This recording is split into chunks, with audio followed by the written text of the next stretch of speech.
Kumusta sa inyo? Ngayon ang pag-uusapan natin ay based sa mga materyales na binigay mo tungkol sa isang napaka-interesanteng tao. Oo, itong Filipino faith healer na nakabase sa Australia, si Narciso Olalo. Exactly! At kumpleto tayo dito ha. Meron tayong mga personal na kwento ng paggaling mula COVID, mga social media posts niya. Yung mga tinatawag niyang mensahe ng Diyos. Yung nga, at pati mga tala tungkol sa ministry niya. So, ang misyon natin dito, simple lang. Himayin natin yung mga kwentong ito. Para maintindihan natin yung buong larawan. Oo, at habang ginagawa natin yan, subukan nating sagutin yung isang malaking tanong na lumabas mula sa sources mo. Yung kapangyarihan ba sa mga kwentong to nanggagaling sa manggagamot o nasa loob mismo ng taong naniniwala? Siguro, wala nang mas titindi pa sa kwento ni Camilo. Isa siyang Pilipino sa China. Ito yung unang testimonya. Oo, based sa kwento niya, nagpositibo siya sa COVID-19.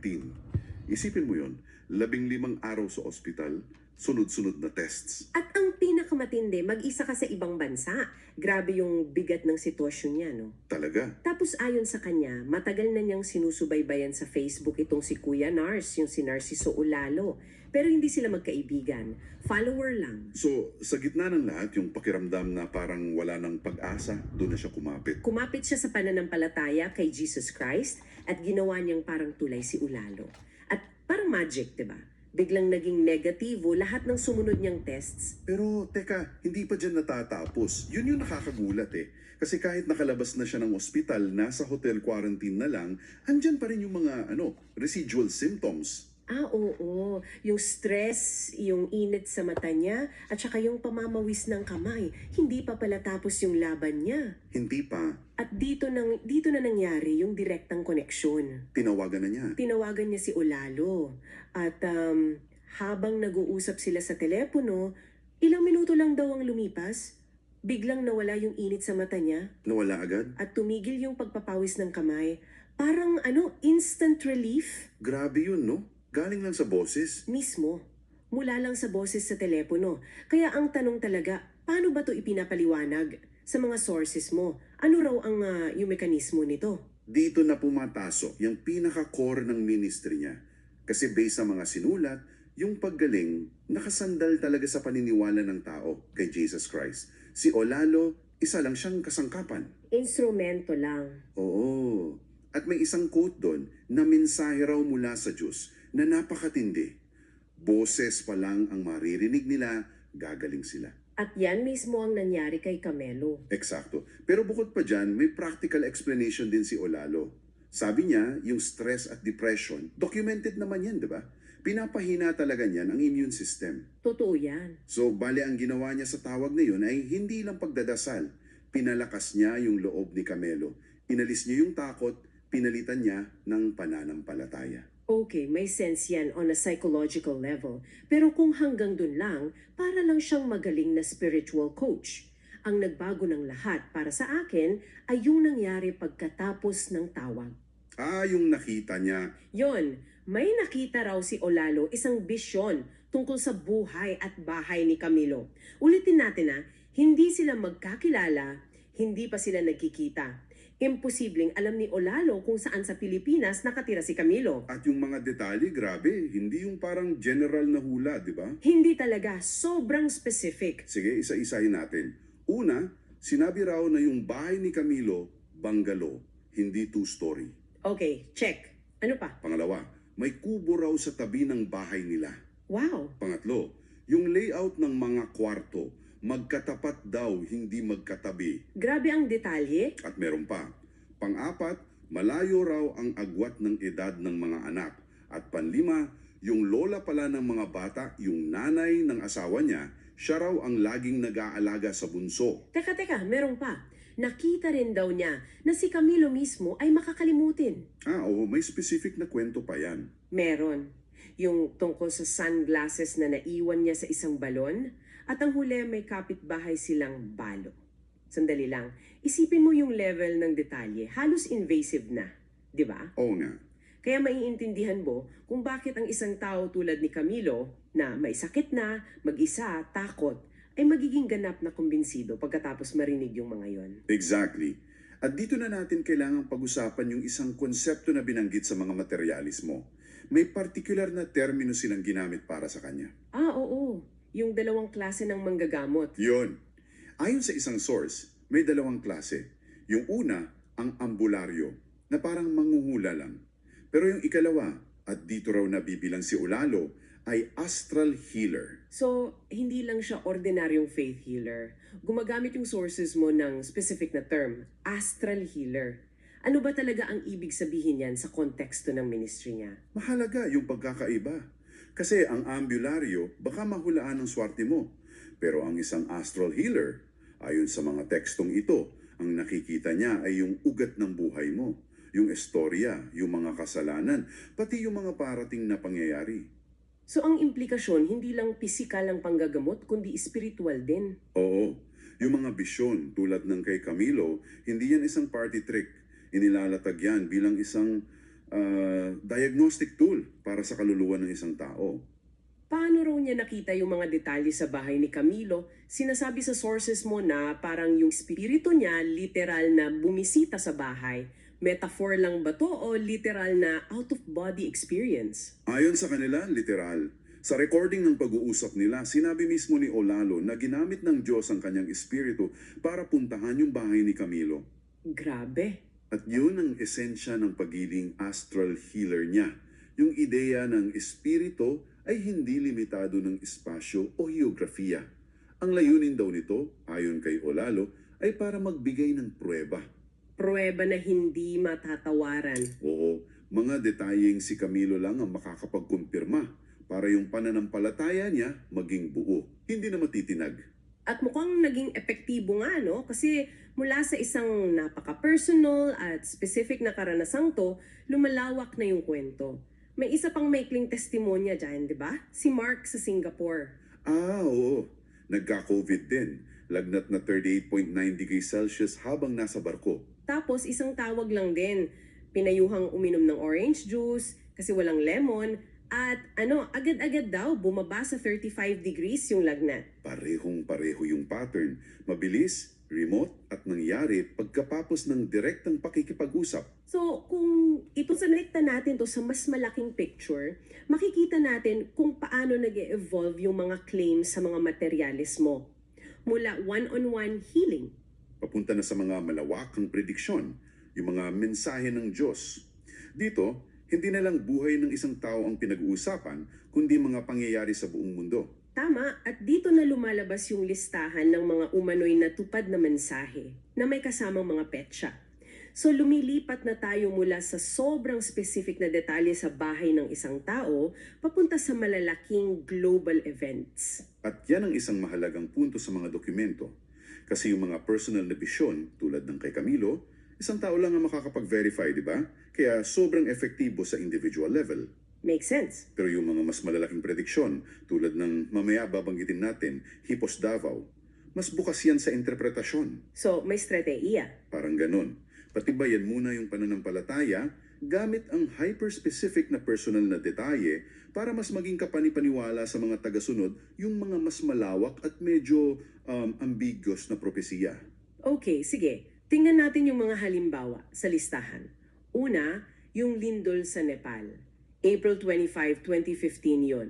Pero may social media post daw na may petsang April 2, 2015. Bale, 23 days bago mangyari. At ang nakasulat daw na nakita ay isang simbahan, bumagsak at nadurog. Okay, sunod yung pagkapanggulo ni Duterte. Eto, may mensahe raw noong October 1, 2015. Dalawang salita lang, Hippos Davao. At ano raw ang interpretasyon dito? Yung interpretasyon na kasama sa dokumento, kung taga Davao daw ang mananalo, maraming ililigpit o ipapapatay at iniuugnay yan ng mga sumusunod sa kanya sa drug war na nagsimula noong 2016. Okay. So, yung isang kritiko, baka sabihin niya na yung mga prediction tulad ng gulo sa Mindanao o bagyo sa Miami ay statistically probable, di ba? Oo naman. Kasi may mensahe noong March 1, 2017 tungkol sa malawakang gulo sa Mindanao, tapos noong May 23, sumiklab nga ang Marawi Siege. Meron ding mensahe noong June 15, 2017 na bumabanggit sa Miami at sikat na celebrity at noong Setyembre, tumama nga ang Hurricane Irma doon. So paano sinasagot ng sources mo yung argumento na yon? Ano yung pinanghawakan nila? Yung mga specific na petsa ng posts ba? Eksakto. Yun yung paulit-ulit na binibigyang diin sa mga materyales. Yung ebidensya ng timestamp. Ah, yung petsa. Oo, ang argumento ay hindi lang sa panghuhula, kundi sa paglalabas ng babala bago pa ito mangyari. Para sa mga naniniwala, yung petsa ng post ang nagiging katibayan na hindi ito hula-hula lang, kundi isang paunang mensahe. At bumabalik yan sa konsepto ng astral healer. Malinaw yung koneksyon. Kung kaya niyang puntahan ang bahay ng isang tao, kaya rin daw niyang makita ang mga mangyayari sa inaharap. So, sige. Ano ba ang nagtutulak sa lahat ng ito? Ano ang misyon sa likod ng panggagamot at mga propesya? Kasi malinaw sa mga dokumento na nagsasagawa siya ng mga krusada sa iba't ibang lugar sa Pilipinas mula pa 2013. At ang isang bagay na laging ididiin at pundasyon talaga ng ministry niya ay ito.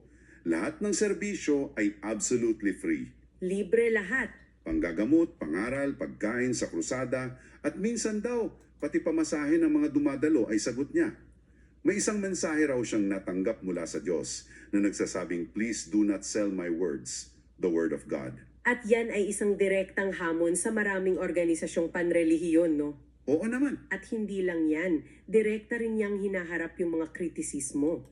Malinaw sa mga posts niya na inilalayo niya ang sarili niya sa mga tradisyonal na titulo. Tama. Ayon sa isang sinulat niya, tinanong niya raw ang Diyos kung anong itatawag sa kanya.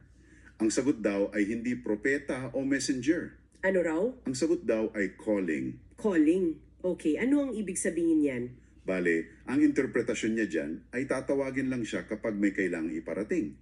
At kapag may mga nag-aakusa sa kanya na siya ay false prophet, simple lang ang sagot niya. Ano yun? Ang mga tunay na false prophet daw ay yung mga nangungulekta ng pera gamit ang pangalan ng Diyos. It's a very powerful counter-narrative. Mukhang may mas malawak pa siyang kritisismo sa sistema kasi may panawagan pa siya sa gobyerno na alisin yung mga requirements ng simbahan sa mga proseso ng Estado. Oo, yung halimbawa, sa halip na baptismal certificate, sapat na raw ang birth certificate. Sa kasal, sapat na raw sa mayor.